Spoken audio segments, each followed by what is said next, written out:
right, welcome to Virtuoso, getting started.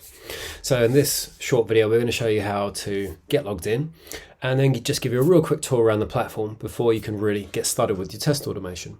So first thing, you should receive an email inviting you in to join your organization.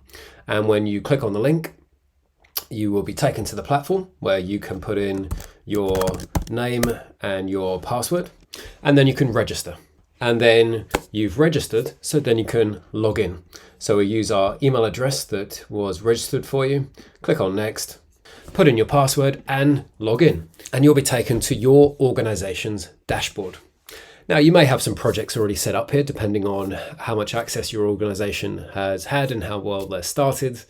But if you're brand new, then you'll probably see a blank dashboard. So the first thing to understand is that from the organization, you can create testing projects. So let's go and do that. Let's create a project and let's call this our trial project. Now projects are like the containers for your testing, which could be against a single application or a project, a client.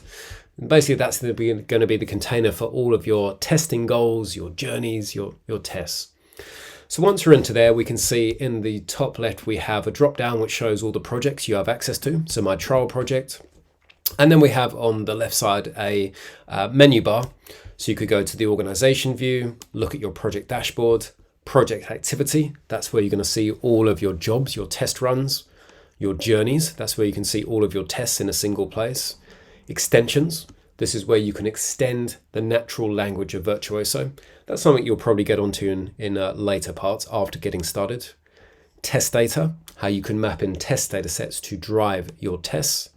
Execution planner, which we'll be looking at in this get started guide to plan how you run your tests. You can also do things like set up environments, so a dev or a stage to be able to run your tests against, as well as perform API testing. Again, those two topics we'll look at after the get started sessions. So that's all we're going to do in this first video, is to make sure you get logged in, create a project so that we're ready to start creating our testing goals and journeys in the next step.